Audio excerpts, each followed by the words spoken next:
నమస్తే. తెలంగాణ రాష్ట్రంలో కేవలం 317 జీవో మాత్రమే మనకు బయటకు కనబడేటువంటి సమస్య. కానీ ఇంకా దాదాపు తెలంగాణ రాష్ట్రం ఆవిర్భవించినప్పటి నుంచి నేటి వరకు కూడా అటు ఏపీలో తెలంగాణకు రావాల్సినటువంటి ఉద్యోగులు, ఇటు తెలంగాణ నుంచి ఏపీకి పోవాల్సినటువంటి ఉద్యోగులు ఒక ఉద్యమమే చేస్తున్నారు. కానీ వారికి ఇప్పటి వరకు అయితే అది ఆశ నెరవేరలేదు. దాదాపు 10 ఏళ్ళుగా ఇక్కడ మేము ఇబ్బంది పడుతున్నాము. మాకు సంబంధించినటువంటి మా కుటుంబాలన్నీ కూడా పక్క రాష్ట్రంలో ఉన్నాయి. మేము మా రాష్ట్రానికి మేము వెళ్తామని అటు ఏపీ నుంచి తెలంగాణకు రావడానికి, ఇటు తెలంగాణ నుంచి ఏపీకి పోవడానికి దాదాపు 2000 మంది పైన ఉద్యోగులు అయితే చాలా కష్టపడుతున్నారు. 2 సంవత్సరాల కిందట ఒక అడుగు ముందుకు పడ్డట్టే పడి అదైతే చివరికి నీళ్లు గారినటువంటి పరిస్థితి. ఈసారి కాంగ్రెస్ ప్రభుత్వంలోనైనా మాకు న్యాయం జరుగుతున్నటువంటి ఆశతోని గాంధీ భవన్ వైపు అయితే దాదాపు ఇక్కడ ఉన్నటువంటి ఉద్యోగులు అయితే రావడం జరిగింది. మనతో పాటుగా హర్షవర్ధన్ రెడ్డి కాంగ్రెస్ నేత ఉన్నారు. సార్, మీకు ప్రధానంగా వీరు చెప్పినటువంటి సమస్య ఏంటి? దానికి అవకాశం ఉందా? పరిష్కారానికి అవకాశం ఉందా? పరిష్కారానికి డెఫినెట్గా అవకాశం ఉన్నటువంటి సమస్యనే. ఇదేం పెద్ద జటిలమైనది ఏం కాదు. వాస్తవం ఏంటంటే 2014లో తెలంగాణ ఆంధ్రప్రదేశ్ విడిపోతున్నటువంటి సందర్భంలో ఆ రోజు ఉన్నటువంటి ఆంధ్రప్రదేశ్ రియాజకరేషన్ యాక్ట్ ప్రకారం స్టేట్ లెవెల్ క్యాడర్ పోస్టులకు మాత్రమే దరఖాస్తులు తీసుకొని ఆ పంపకాలు జరిగినాయి. ఇలా డిస్ట్రిక్ట్ లెవెల్ కానీ జోన్, మల్టీ జోన్ ఈ విధంగా ఉన్నటువంటి పోస్టులకు దరఖాస్తులు తీసుకోలేదు. అనేక సంవత్సరాలు వీళ్ళు చేసినటువంటి పోరాట ఫలితంగా 9/9/2021 రోజు, అంటే సెప్టెంబర్ 9, 2021 రోజు 1896 అని ఒక జీవో ఇస్తూ అప్పుడున్నటువంటి తెలంగాణ రాష్ట్ర ప్రభుత్వం తెలంగాణలో ఉన్నటువంటి బిడ్డలు ఎవరైనా ఆంధ్రప్రదేశ్కు వెళ్ళదలుచుకుంటే అని ఒక జీవో ఇవ్వడం జరిగింది. దానికి అనుగుణంగా 1369 మంది ఆంధ్రప్రదేశ్ చెందిన వాళ్ళు ఎవరైతే తెలంగాణలో పనిచేస్తున్నారో వాళ్ళు విల్లింగ్ ఇచ్చి ఆంధ్రప్రదేశ్ ప్రభుత్వానికి కూడా పంపడం జరిగింది. దాన్ని పరిగణలోకి తీసుకున్న ఆంధ్రప్రదేశ్ ప్రభుత్వం కూడా మరి ఆంధ్రప్రదేశ్లో ఉన్న తెలంగాణ వాళ్ళు ఎవరైనా తెలంగాణ వాళ్ళకు వెళ్ళాలనుకుంటే దాదాపు 1806 మంది దరఖాస్తులు చేసుకున్నారు. వాళ్ళను మార్చే ప్రక్రియనే ఇలా అంతర్రాష్ట్ర బదిలీలు. ఇక్కడ వచ్చినటువంటి చిన్న టెక్నికాలిటీ ఏంది శ్రీనివాస్ గారు అంటే, మన దగ్గరకు వచ్చే వాళ్ళేమో తెలంగాణ బిడ్డలు 650 మంది, ఒక 350 పైచిలకు ఈ తెలంగాణ గడ్డ మీద కాలిడినటువంటి కోడళ్ళు, అమ్మాయిలు, ఆంధ్ర అమ్మాయిలు, వాళ్ళు కూడా మన బిడ్డలే. ఆల్మోస్ట్ ఒక 1000 మంది తెలంగాణ నేటివ్ ఉన్న వాళ్ళైతే, ఇంకొంతమంది స్పౌజులు, అదే స్పౌజ్ మీన్స్ అదే నేను చెప్పినటువంటి 350. సో వీళ్ళని అక్కడికి పంపించి అక్కడ నేటివ్ మరియు స్పౌజుని తీసుకుంటే మనకు దాదాపు ఒక 369 పోస్టులు తెలంగాణలో ఖాళీ అవుతాయి. ముఖ్యంగా రంగారెడ్డి, మేడ్చల్, యాదాద్రి జిల్లాలో ఖాళీలు జరుగుతాయి. ఖాళీలు జరిగితే మన తెలంగాణ బిడ్డలకు కూడా మనం ఆ ఉద్యోగాలు ఇవ్వవచ్చు. ఈ నెపంతోనే 317 అనేది కూడా ఇవాళ మన దగ్గర నాంచబడుతున్నటువంటి సమస్య. దానికి కూడా కాస్త పరిష్కారం దొరుకుతుంది. దీనివల్లనే సూర్య అని ఆ ఆంధ్రప్రదేశ్ సంబంధించినటువంటి పోరాటం చేస్తున్న టీచరు, నేను, లక్ష్మీనారాయణ గారు, వీళ్ళందరం కూడా మన వేం నరేందర్ రెడ్డి గారిని కలిసి వివరించినాం. సీఎం గారి ఓఎస్జీ అయినటువంటి అజిత్ గారిని కలిసి కూడా సాధ్యాసాధ్యాలు, మన దగ్గర నుంచి పోయే వాళ్ళ సంఖ్య ఎక్కువ ఉంది, మన దగ్గరకు వచ్చే వాళ్ళ సంఖ్య తక్కువ ఉంది, బిట్వీన్ ఆ తేడా వల్ల ఉన్నటువంటి వేకెన్సీస్ ఏర్పడితే రేవంత్ రెడ్డి గారు ఏదైతే ఇలా ముఖ్యమంత్రి కాగానే ఆల్మోస్ట్ ఒక 25,000 ప్రభుత్వ ఉద్యోగాలను భర్తీ చేసిండో ఇవి కూడా ఖాళీ అయితే భర్తీ చేయడానికి ఆస్కారం ఉంటుంది. ఒకటి, ఇవాళ రేవంత్ రెడ్డి గారు ముఖ్యమంత్రి అయిన ఈ 67 రోజుల్లో అనేక సమస్యలను పరిష్కరించుకుంటూ వస్తున్న క్రమంలో గత 10 సంవత్సరాలుగా నాంచబడుతున్నటువంటి ఈ సమస్యను ఎన్నో ఆశలతో ఇందాక వాళ్ళు చెప్పినట్టు అనేక సమస్యలను పరిష్కరిస్తున్నటువంటి వ్యక్తిగా, దీనికి ఫైనాన్షియల్ బర్డెన్ ఏమీ ఉండదు. ఇక్కడ నుంచి ఒక ఎంప్లాయీ పోతే అక్కడ నుంచి ఒక ఎంప్లాయీ మనకు వస్తాడు. ఆర్థికపరమైనటువంటి భారం రాష్ట్ర ప్రభుత్వానికి ఎటువంటి పరిస్థితిలో ఉండదు. కేవలం ఏంటంటే ఈ టెక్నికాలిటీస్ను, లీగాలిటీస్ను కొంచెం స్టడీ చేసి ఒక హై లెవెల్ కమిటీ, ఒకరో ఇద్దరో, ఎందుకంటే రేవంత్ అన్న కూడా ఓ సంతకం పెట్టే పవర్ ఉంది, కానీ సాధ్యాసాధ్యాలు చూసి చేసే ఒక కమిటీ వేసి అతి త్వరగా, అంటే ఈ వేసవి సెలవుల లోపల నెక్స్ట్ June 2 నాటికి వీళ్ళంతా కూడా ఈ యొక్క సమస్య తీరిపోయిందని భావిస్తే ఒక అన్రెస్ట్ను మనం తొలగించిన వాళ్ళం అవుతాం. నేను కూడా ఎందుకు చొరవ తీసుకుంటున్నా అంటే, దీనివల్ల మా రాష్ట్ర ప్రభుత్వానికి ఆర్థిక భారం లేదు, మాకు ఎటువంటి న్యాయపరమైనటువంటి చిక్కులో లేవు. వీళ్ళంతా రోజు గాంధీ భవను, రోజు మంత్రుల దగ్గరికి, రోజు రేవంత్ అన్న అపాయింట్మెంట్ కోసం రోజు నాకు ఫోన్లు చేసి ఈ అన్రెస్ట్, వీళ్ళు సెలవులు పెట్టి, ఆమె చెప్పింది నాన్నను వదిలిపెట్టి అమ్మను వదిలిపెట్టి, ఈ అన్రెస్ట్ అనేది ఏదైతుందో దాన్ని రేవంత్ రెడ్డి గారు స్పష్టంగా పోగొడతాడు. రేవంత్ రెడ్డి గారి మీద వీళ్ళందరికీ ఉన్న భరోసా ఉంది కదా. ఏపీ ప్రభుత్వంతోని సంప్రదింపులు జరుపుతున్నటువంటి సందర్భంలో 2 సంవత్సరాల కింద దీనికి సంబంధించినటువంటి ప్రక్రియ ఆగిపోయిందని చెప్పేసి ఇక్కడ ఉన్నటువంటి ఉద్యోగులు చెప్తున్నారు. ఆ ప్రక్రియ మళ్ళీ ఎప్పుడు మొదలు పెట్టచ్చు? వాస్తవం మాట్లాడుకుంటే ఏపీ గవర్నమెంట్ కూడా క్లారిటీగా ఉంది. 1896 జీవో విడుదల చేసి మన తెలంగాణ గవర్నమెంట్ ఏదైతే ఇచ్చిందో తదనుగుణంగా వాళ్ళు కూడా దరఖాస్తులు చేసుకొని వాళ్ళు మన 650 మందిని తీసుకున్నా పంపనీకే రెడీ ఉన్నారు. లేదు దయ ఉంచి మన ఆడబిడ్డలను అంటే మన ఇంటి కోడలను మనమే తెచ్చుకుందామని 1000 మందిని తీసుకుంటామన్నా ఈయనకి రెడీ ఉన్నారు. లేదు 1806 మందిని తీసుకుంటామన్నా ఈయనకి రెడీ ఉన్నారు. కానీ 1806 మంది అంటే నేను ఒప్పుకోను తెలంగాణ ఉద్యమకారుడిగా.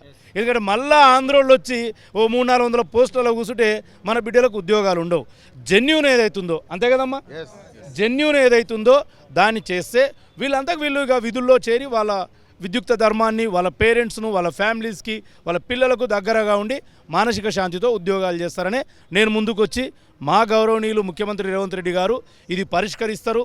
వారు ఎన్నో సమస్యలను పరిష్కరించినటువంటి వ్యక్తి. తెలంగాణ ఉద్యమంలో కూడా ఈ సమస్యను పూర్తిగా స్టడీ చేసినటువంటి వ్యక్తి. 2018లో ఈ బైఫర్కేషన్ యాక్ట్ అయ్యేటప్పుడు కూడా వారు ఆ రోజు నేనే వారితో కూర్చున్నా చాలా విషయాలు తెలంగాణ ఉద్యమకారులతో మాట్లాడినటువంటి వ్యక్తి కాబట్టి నాకు ఆ నమ్మకం ఉండే ఇలా వీరు గాంధీ భవన్కి వచ్చినందుకు నేను వీళ్ళందరి సమస్యను త్వరలోపలనే మంగళవారం రోజు వరకు ముఖ్యమంత్రి గారి దృష్టికో లేదా వారి ఓఎస్జీలు అయినటువంటి వేం నరేందర్ రెడ్డి గారు అజిత్ రెడ్డి గారి దగ్గరికి ఖచ్చితంగా నేను వీళ్ళతో కూడా తీసుకెళ్తాను. ఇది పరిస్థితి. మీరేం చెప్పదలుచుకున్నారు అన్న ఈ ప్రభుత్వానికి సంబంధించినటువంటి విషయంలో మీరేం చెప్పదలుచుకున్నారు? సార్ మేము గత 10 సంవత్సరాల నుంచి కూడా తెలంగాణలో పనిచేస్తూ ఆంధ్రాకి వెళ్ళాలనేటటువంటి బలమైన కోరికతో 10 సంవత్సరాల నుంచి మేము ఎంతో కష్టపడి ముందుకు వెళ్తున్నాం. అట్ ద సేమ్ టైం 2 గవర్నమెంట్లు కూడా మనకి సర్క్యులర్ మెమోస్ ఇష్యూ చేశాయి. ఆ సర్క్యులర్ మెమోస్ ఇష్యూలో తెలంగాణ నుంచి ఆంధ్రాకి 1365 మంది, అలాగే ఆంధ్రప్రదేశ్ నుంచి తెలంగాణకి 1808 మంది అప్లై చేసుకోవడం జరిగింది. ఆ తర్వాత ఇక్కడికి సుమారు 17 నెలలు తెలంగాణ గవర్నమెంట్కి ఆ సర్క్యులర్ వచ్చింది. అది అక్కడతో ఆగిపోయింది. గవర్నమెంట్ ఏ విధమైనటువంటి డెసిషన్ తీసుకోలేదు. ఇప్పుడు మేము కోరేది ఏంటంటే ఇకనైనా కూడా ఇప్పుడు రేవంత్ రెడ్డి గారు సీఎంగా వచ్చారు. ప్రజాపాలనలో భాగంగా ఇదంతా కూడా ప్రజలు ఉద్యోగస్తులు భాగం కాబట్టి మమ్మల్ని కూడా మాకు ఇక్కడ ఉండేటటువంటి సమస్యలన్నింటినీ క్లియర్ అవ్వాలంటే ఒకటే దీనికి ఆప్షన్, 1 టైం ఆప్షన్ ఇవ్వండి. తెలంగాణ నుంచి ఆంధ్రాకి మమ్మల్ని పంపించండి, ఆంధ్రా నుంచి తెలంగాణకు వచ్చే ఎంప్లాయీస్ని తీసుకోండి. మీరు సాధ్యాసాధ్యాలు పరిశీలించి తప్పనిసరిగా దీన్ని పరిష్కరిస్తే మేము ఎప్పటి నుంచో బాధ అనిపిస్తున్నటువంటి ఏపీకి సంబంధించినటువంటి ప్రభుత్వము యాక్సెప్ట్ చేయడానికి సిద్ధంగానే ఉందా? మీరు ఆ ప్రయత్నాలు ఏమైనా చేశారా గతంలో? మేము చేశాం సార్. ఇటీవలే ఒక నెల క్రితము కూడా సిఎస్ గారిని కలవడం కూడా జరిగింది. మీరు అక్కడి నుంచి మేము పంపించే లెటర్కి ఒక సమాధానం తీసుకురండి, తీసుకువస్తే మేము ఇక్కడ మిమ్మల్ని తీసుకోవడానికి సిద్ధంగా ఉన్నామని కూడా ఏపీ గవర్నమెంట్ చెప్తుంది సార్. ఇక్కడ 17 నెలల నుంచి మనకు పెండింగ్లో ఉండేటటువంటి ఇది ఈ క్లియర్ అయితే తప్పనిసరిగా ఏపీ గవర్నమెంట్ మమ్మల్ని తీసుకోవడానికి సిద్ధంగా ఉంది సార్. ఇప్పుడు మొత్తం కూడా చేయవలసింది ఏంటంటే తెలంగాణ గవర్నమెంట్లో ఉన్న ఫైల్ను బయటికి తీసి సాధ్యాసాధ్యాలు పరిశీలించి ఏ విధంగా చేయగలమనేటటువంటి లెటర్ను మాత్రము తెలంగాణ గవర్నమెంట్ ఆంధ్ర గవర్నమెంట్కి పంపించాల్సిన ఆవశ్యకత అయితే ఉంది సార్. బైఫర్కేషన్ బిఫోర్ మేము ఇక్కడ పెళ్లి చేసుకోవడం జరిగింది 2008లో. సో తద్వారా ఇప్పుడు మేము అక్కడ ఏపీలో ఉద్యోగం చేస్తున్నాం. మా పిల్లలు ఇక్కడ లోకల్ కావడం జరిగింది. మాకు వారంలో ఒకరోజు సెలవు ఉంటే మేము హడావుడిగా వచ్చేసి పిల్లలకి ఏదైనా ఆరోగ్య సమస్యలు కానీ విద్యా సంబంధించి సమస్యలు కానీ ఉంటే ఇక్కడ వాళ్ళని పట్టించుకునే వాళ్ళు ఎవరు లేరు. మేము మానసికంగా కృంగిపోయి మేము అక్కడ ఉద్యోగాలు సరిగా నిర్వర్తించలేకపోతున్నాము. సో భార్య ఇక్కడ వాళ్ళు కూడా మానసికంగా లేరు కాబట్టి ఇది మాకు పెద్ద జీవన్మర సమస్యగా అయిపోయింది. సో ఇవాళ మన గత ప్రభుత్వము ఈ విషయాన్ని పెండింగ్లో పెట్టింది, నాంచింది. ఎట్టి పరిస్థితుల్లో కూడా ఈ విషయం పైన స్పందించలేదు. సో మేము అనేక మార్లు గత ప్రభుత్వంలో ఉన్నటువంటి మంత్రుల దగ్గర కానీ చాలామంది దగ్గర ఈ విషయాన్ని విన్నవించుకున్నా కూడా వాళ్ళు దీనిపైన ఎట్టి పరిస్థితుల్లో స్పందించలేదు. సో ఇవాళ కాంగ్రెస్ ప్రభుత్వం వచ్చాక గౌరవ మన హర్షవర్ధన్ రెడ్డి సారు తర్వాత ఈ విషయాన్ని ప్రత్యేకించి సీఎం గారి దృష్టికి తీసుకెళ్ళి ఈ పరిష్కారం చేస్తారని చెప్పేసి చెప్తున్నారు. తర్వాత గతంలో ప్రగతి భవన్కి వెళ్ళే ఆప్షన్ కూడా మాకు లేదు. కనీసం ఒక మంత్రి దగ్గర మాట్లాడినా ప్రయోజనం లేకుండా ఉంది. అది సీఎం దగ్గర వరకు తీసుకునే వాళ్ళు ఎవరు లేరు. ఇవాళ హర్షవర్ధన్ రెడ్డి సార్ ఈ విషయాన్ని సీఎం దృష్టికి తీసుకువెళ్ళి పరిష్కారం చేస్తానని హామీ ఇవ్వడం మాకు ఎంతో ఉత్సాహాన్ని ఇచ్చింది. ఈ సమస్య అనతి కాలంలో ఖచ్చితంగా పరిష్కారం అవుతుందని మేము ఆశిస్తున్నాం. మా పిల్లలు ఇక్కడ లోకల్ అయ్యారు. మేము వాళ్ళ భార్య ఇక్కడ ఉద్యోగం చేస్తుంది, ఆమె లోకల్ తెలంగాణ. బైఫర్కేషన్ బిఫోరే మేము మ్యారేజ్ చేసుకున్నాము. ఏ చిన్న సమస్య వచ్చినా మేము అక్కడ ఉద్యోగము మనస్ఫూర్తిగా నిర్వర్తించలేకపోతున్నాము. అనుక్షణం కూడా మేము ఇక్కడ ఆలోచించాల్సి వస్తుంది. కాబట్టి మా dynamic and young leader Revanth Reddy sir ఇవాళ 2 నెలల్లో అనేకమైన సమస్యలు పరిష్కరించారు. ఖచ్చితంగా మా సమస్యను కూడా అనతి కాలంలో త్వరితగతినగా పరిష్కరించి చిరస్థాయిగా జీవితాంతముగా ఒక గొప్ప సీఎంగా మా గుండెల్లో నిలిచిపోతారని మేము మీ సమస్య ఏంటండి? సార్ మేము బైఫర్కేషన్ బిఫోరు జిల్లా జోనల్ మల్టీ జోనల్ ఓపెన్ కేటగిరీలో సెలెక్ట్ అయిన పీపుల్ సార్. స్టేట్ బైఫర్కేషన్లో కేవలం కమల్నాథ్ కమిటీ మాత్రమే స్టేట్ లెవెల్ ఎంప్లాయీస్ బైఫర్కేషన్ జరిగింది. జోనల్ మల్టీ జోనల్ డిస్ట్రిక్ట్ క్యాడర్లో వెళ్ళిన ఓపెన్లో వెళ్ళిన వాళ్ళకు ఒక చిన్న అవకాశం ఇవ్వలేదు. మేము పోరాటం చేయంగా తెలంగాణ ఏర్పడ్డ 7-8 సంవత్సరాలకు 2 రాష్ట్ర ప్రభుత్వాలు మాట్లాడుకొని మెమో ఇష్యూ చేయడం జరిగింది. మెమో ఇష్యూ చేసిన తర్వాత ఏపీలో మా ఫైలు క్లియర్ అయ్యి తెలంగాణలో గత 16 నెలల నుండి పెండింగ్ ఉంది. గత తెలంగాణ ఏర్పడి 10 సంవత్సరాలు అయినా మేము ఎన్నో అష్టకష్టాలు పడుతూ ఆంధ్రలో ఉద్యోగాలు చేసుకుంటూ ఫ్యామిలీ పిల్లలను తెలంగాణలో మా సొంత ఊళ్ళల్లో ఉంచుకుంటూ పిల్లల లోకల్ స్టేటస్ దెబ్బతింటుందనే ఉద్దేశంతో ఎన్నో కష్టాలు పడుతూ మేము మధ్యతరగతి ఉద్యోగస్తులం సార్. మేము ఒక గ్రేడ్ 1 ఉద్యోగస్తులం కాము, గ్రేడ్ 2 మధ్యతరగతి ఉద్యోగస్తులం. చాలా సగటు ఉద్యోగులము, చాలా కష్టాలు పడుతున్నాము. గత 10 సంవత్సరాల్లో నిరంకుశ ప్రభుత్వము మరేందో మాకు చాలా అన్యాయం చేసిండ్రు. ఉపరాష్ట్రపతి వెంకయ్య నాయుడిని కలిసాం కానీ గత ప్రభుత్వంలో కేసీఆర్ ముఖం చూడలేకపోయినాం, కేసీఆర్కి అర్జీ ఇవ్వలేకపోయినాం. రేవంత్ అన్న దయ వల్ల ఈరోజు ఈ నెల మీదకి ఆ గాంధీ భవన్కు గాంధీ బొమ్మ ముందుకు వచ్చి మేము మాట్లాడే అవకాశం వచ్చింది. మాకు పరిష్కారం లభిస్తుందని పూర్తి నమ్మకం ఉన్నాం. ప్రజాప్రభుత్వం వచ్చింది, ప్రజల ప్రభుత్వం వచ్చింది. 2 నెలల్లో ఎన్నో సమస్యలు పరిష్కరించబడ్డాయి. మా సమస్య తొందరలో పరిష్కరించబడుతుందని మేము ఆశిస్తూ రేవంత్ అన్నకు మేము జీవితాంతము ఈ 2000 మంది ఆంధ్ర నుంచి తెలంగాణకు వచ్చే 600 మంది 650 మంది తెలంగాణ నుండి ఆంధ్రకి వెళ్ళే 1350 మంది మరియు స్పౌజ్ కేటగిరీలో ఉన్న వాళ్ళు జీవితాంతము తెలంగాణ ప్రభుత్వము రేవంత్ అన్నకు రుణపడి ఉంటామని తెలియచేసుకుంటూ మా యొక్క సమస్యను తొందరగా పరిష్కరించుకోవాలని కోరుతున్నాము. జై రేవంత్ అన్న, జై. మీరన్నా? అన్న నా పేరు రామారావు, నేను వ్యవసాయం చేస్తాను.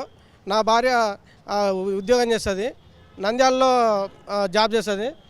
గత 10 సంవత్సరాల నుంచి మేమైతే చాలా కష్టాలు పడుతున్నాం సార్. మేము నా భార్య అక్కడ చేయడం వల్ల నేను ఇక్కడ ఉండడం వల్ల నా పిల్లల్ని నేను కొన్ని రోజులు పెట్టుకొని కొన్ని రోజులు నా భార్య పెట్టుకొని మేడంని ఇక్కడికి పిలిపించాలంటున్నారు అంతేనా? అవును సార్. నా భార్య నాకు ఇక్కడ తెస్తే కరోనా టైంలో ఎటువంటి పరిస్థితులు లేక మా నాయన అన్యాయంగా చనిపోయింది సార్. నేను పోయి మా భార్య ఒక్కతని మా అమ్మ నాన్న అరే నీ భార్యను చూసుకోపోరా నువ్వు పోయి అని అక్కడ పంపిస్తే నా పిల్లలు ఇక్కడ ఉండి మా నాయనకు అప్పుడు అనారోగ్య కారణంగా మా నాయన అప్పుడు చనిపోవడం జరిగింది. మళ్ళీ ఇప్పుడు మా అమ్మ పరిస్థితి కూడా గందరగోళంగా ఉంది. ఇప్పుడు నా భార్య అక్కడ అయిపోయింది, నేను ఇక్కడ అయిపోయినా, నా పిల్లలు అక్కడ చదివించుకుందామంటే ఆ నెటివిటీ కారణం పోతుంది. నా భవిష్యత్తు మొత్తం అంధకారంగా మారుతుంది. ఇప్పుడు ఇటువంటి పరిస్థితి గత 10 సంవత్సరాల నుంచి నేను చెప్పులారగానే తిరిగిన. కేసీఆర్ ప్రభుత్వము కనీసం సచివాలయం దగ్గర కూడా గోడ దాకనియాలి. ఈ రేవంత్ అన్న ప్రభుత్వం వచ్చింది. ఆ రేవంత్ అన్న ప్రభుత్వం దయతోటి 3 సార్లు సిఎస్ గారిని ట్రై చేసినాము కానీ కలవలేదు. ఈ హర్షకుమార్ అన్న ద్వారా ఇప్పుడు ప్రయత్నం చేస్తున్నాము. దాదాపు విషయాన్ని తీసుకుపోయారు. ఇది కానీ సక్సెస్ అయితే రేవంత్ అన్నకు మేము రుణపడి ఉంటాము. ఎందుకంటే నా భార్య ఇక్కడికి వస్తే మేము అంతా హ్యాపీగా ఉంటాము. ఇది పరిస్థితి. మేడం, మీరు ఎన్ని సంవత్సరాలుగా ఇబ్బంది పడుతున్నారు? మీరు ఇప్పుడు ఎక్కడ ఉద్యోగం చేస్తున్నారు, ఎక్కడికి రావాలనుకుంటున్నారు? సార్ నేను CDMAలో చేస్తున్నానండి, మంగళగిరిలో, ఏపీ మంగళగిరిలో. నేను నేటివిటీ కలిగి ఉన్న తెలంగాణ ఎంప్లాయీ సార్. అయితే నేను ప్రతి వారము ఇలా పిల్లల్ని ఇక్కడ నా ఫ్యామిలీ అంతా ఇక్కడ ఉంది, నేనేమో అక్కడ ఉన్నాను. సో అది సార్ నేను అందుకనే అప్లై చేసుకున్నాను సార్. దీనిలో 1 టైం సెటిల్మెంట్ లాగా నన్ను కూడా ఇక్కడికి తీసుకొని రండి, because I'm a native of Telangana కాబట్టి. సో ఇక్కడ వస్తే నేను కొంచెం నా ఫ్యామిలీతో ఉంటాను కదా సార్, అందుకని. ఇంతకుముందు అయితే ఇక్కడ ఫ్యామిలీ ఇక్కడ ఉన్నారు, మీరు ఏపీలో వర్క్ చేస్తున్నాను, హాస్టల్లో ఉంటూ వర్క్ చేస్తున్నాను సార్ అక్కడ. మండే అండ్ ఫ్రైడే వస్తూ మండే మళ్ళీ వెళ్ళిపోతూ జాబ్కి అప్లై చేయాలి సార్. ప్రతి వారం ఇలానే జరుగుతుంది. ఇలా 6 ఇయర్స్గా చేస్తున్నాను సార్ నేను. సో అందుకని మేడం ఎక్కడ వర్క్ చేస్తున్నారు, ఎక్కడికి రావాలను? నేను ఆంధ్రాలో వర్క్ చేస్తున్నాను సార్. తెలంగాణ రావాలనుకుంటున్నాను. నేను గత 6 ఇయర్స్ నుంచి ప్రయత్నిస్తున్నాను సార్. ఇది మా పేరెంట్స్ ఇక్కడ ఉంటారు, నేను లోకల్గా తెలంగాణ అమ్మాయిని. సో గత 6 సంవత్సరాలుగా మేము వెయిట్ చేస్తుంది ఏంటంటే ఇక్కడికి రావాలని. లాస్ట్ 2-3 ఇయర్స్ నుంచి కూడా బాగా తిరిగాం అందరి దగ్గరికి, కానీ ఎటువంటి రిజల్ట్ రాలేదు. ఇప్పుడైనా మాకు రిజల్ట్ వస్తుందని ఎక్స్పెక్ట్ చేస్తున్నాం. ఈ మీటింగ్ అందుకే వచ్చాను సార్. అంటే అక్కడ ఏపీ గవర్నమెంట్తో ఏమన్నా మీరు మాట్లాడారా? ఇక్కడికి వెళ్తాం ఏమన్నా అర్జీ పెట్టుకున్నాను సార్. గవర్నమెంట్ వాళ్ళు ఏమీ మాకు అబ్జెక్షన్ చేయలేదు సార్. ఇఫ్ యూఆర్ ఇంట్రెస్టెడ్ మీరు వెళ్ళండి అని చెప్పేసి మాకు ఇచ్చారు ఆప్షన్. మేము అందరితో పాటు అప్పుడు ఇచ్చిన జీవో ప్రకారం 1300 మెంబర్స్ అక్కడి నుంచి రావడానికి ఇదయ్యాము, ఇక్కడి నుంచి కూడా వెళ్ళడానికి. సో ఒక చిన్న ఈక్వేషన్ ఏంటంటే అటు ఇటు నెంబర్ కరెక్ట్ అవ్వడం వల్ల ఇక్కడ వాళ్ళు తీసుకోవట్లేదు. ఇప్పుడు సార్ చెప్పినట్టు ఏమన్నా అట్లీస్ట్ మా లోకల్ వాళ్ళనన్నా తీసుకుని మమ్మల్ని మా పేరెంట్స్ దగ్గరికి పంపిస్తారని ఆశిస్తున్నాం సార్. నమ్మకం ఉందా మరి? ఇప్పుడు ఈ తెలంగాణలో కాంగ్రెస్ గవర్నమెంట్ వచ్చింది, ఇక్కడికి వస్తాము అనేటువంటి నమ్మకం ఏమైనా కలుగుతుందా? అంటే ఆల్మోస్ట్ ఈ 60 డేస్ నుంచి సీఎం సార్ది చూస్తున్నాం సార్. అన్నీ పాజిటివ్గానే ఉన్నాయి, పాజిటివ్గా జరుగుతున్నాయి. సో మా ఫైల్ కూడా పాజిటివ్గా వెళ్తుంది, మమ్మల్ని కూడా తీసుకొస్తారు ఇక్కడికి అనేది మాకు ఒక నమ్మకం సార్. మీరు మేడం ఎక్కడ చేస్తున్నారు, ఎక్కడికి రావాలనుకుంటున్నారు? మేము ఇక్కడ ఏపీఐటీలో చేసేవాళ్ళం అండి. మమ్మల్ని డిప్యుటేషన్ కింద ఏపీకి ట్రాన్స్ఫర్ చేశారు. యాక్చువల్గా ఫ్రమ్ పాస్ట్ 3 ఇయర్స్ మేము సఫర్ అవుతున్నాము. నాకు 2 పిల్లలు ఉన్నారు అండ్ ఐ హ్యావ్ జనరల్గా నా పేరెంట్స్ నా పిల్లలు ఇక్కడ బాగా సఫర్ అయిపోతున్నారు. ఏంటి అంటే ఇప్పుడు మేము రిక్వెస్ట్ చేసుకునేది ఈ ప్రస్తుతం రేవంత్ రెడ్డి గారిని ఏంటి అంటే మమ్మల్ని ఎంత త్వరగా వీలైతే అంత త్వరగా ప్లీజ్ ఇట్స్ అ రిక్వెస్ట్ మా పిల్లలతో మమ్మల్ని కల్పించండి, అంతే సార్. మీరు సార్ ఎక్కడి నుంచి వచ్చారు, ఎటు పోవాలనుకుంటున్నారు? సార్ నేను ఏపీలో జాబ్ చేస్తాను సార్. మా మిస్సెస్ ఇక్కడ హైదరాబాద్లో జాబ్ చేస్తుంది. ఇద్దరం గవర్నమెంట్ ఎంప్లాయీసే. గత 10 ఏళ్ళ నుంచి చాలా ఇబ్బంది పడుతున్నాం సార్. చిన్న పిల్లలు ఉన్నారు నాకు, అమ్మాయిలు. చాలా ఇబ్బంది పడుతున్నాం సార్. ఇప్పటి నుంచి తిరుగుతున్నాం సార్ సెక్రటరీ చుట్టూ, అయినా ఏం ఉపయోగం లేదు. ఇద్దరం ఎంప్లాయీస్. నేను ఏపీలో చేస్తాను, మా మిసెస్ ఇక్కడ హైదరాబాద్లో చేస్తుంది సార్. మా మిసెస్ మా పిల్లలు తెలంగాణ నేటివిటీ, కానీ ఎవ్రీ వీకెండ్ రావడము అట్లా అవుతుంది. చాలా ప్రాబ్లమ్స్ ఫేస్ చేస్తున్నాం సార్. మీరు బ్రదర్ ఎన్ని సంవత్సరాలుగా ఇబ్బంది పడుతున్నారు ఈ సమస్యతో? అన్న నేను ఇటు నుంచి వెళ్ళే ఎంప్లాయీస్ అసోసియేషన్ జనరల్ సెక్రటరీగా ఉన్నాను. నా పేరు సూర్యనారాయణ. మాది స్వస్థలం శ్రీకాకుళం జిల్లా మాది.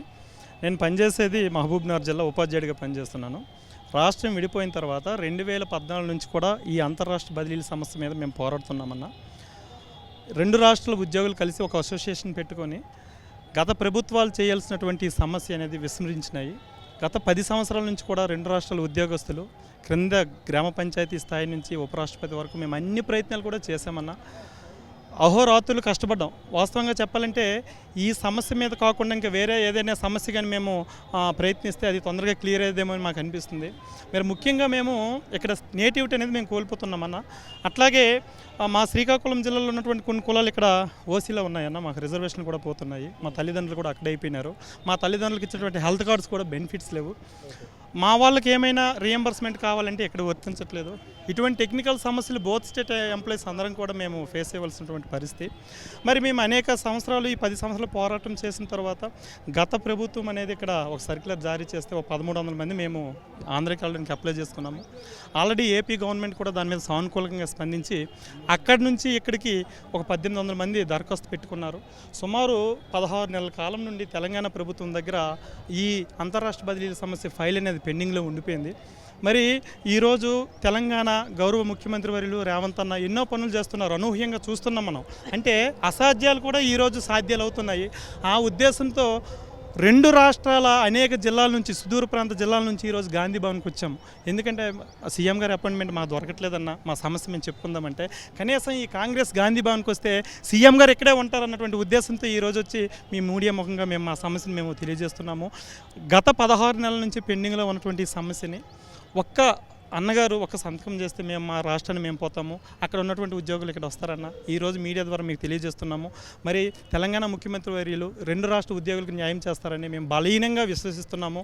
ఈ విషయాన్ని మీ మీడియా ద్వారా మేము తెలియజేస్తున్నాము. ఇది పరిస్థితి. దాదాపుగా 2 రాష్ట్రాలలో ఉన్నటువంటి వాళ్ళు ఏపీ నుంచి తెలంగాణకు రావాలని, తెలంగాణ నుంచి ఏపీకి పోవాలని దాదాపు దశాబ్ద కాలంగా వారి యొక్క పోరాటం అయితే కొనసాగుతూనే ఉంది. ఇక భార్యలు ఇక్కడ, భర్తలు అక్కడ అనేటువంటి ఒక బాధను కూడా వారు చెప్తున్నటువంటి పరిస్థితి. చూడాలి మరి ఈ యొక్క సమస్యకు పరిష్కారం దొరుకుతుందనేటువంటి ఆశాభావాన్ని అయితే ఉద్యోగులందరూ కూడా వ్యక్తం చేస్తున్నటువంటి పరిస్థితి. కెమెరా పర్సన్ అజార్తో శ్రీనివాస్, తొలివెలుగు, హైదరాబాద్.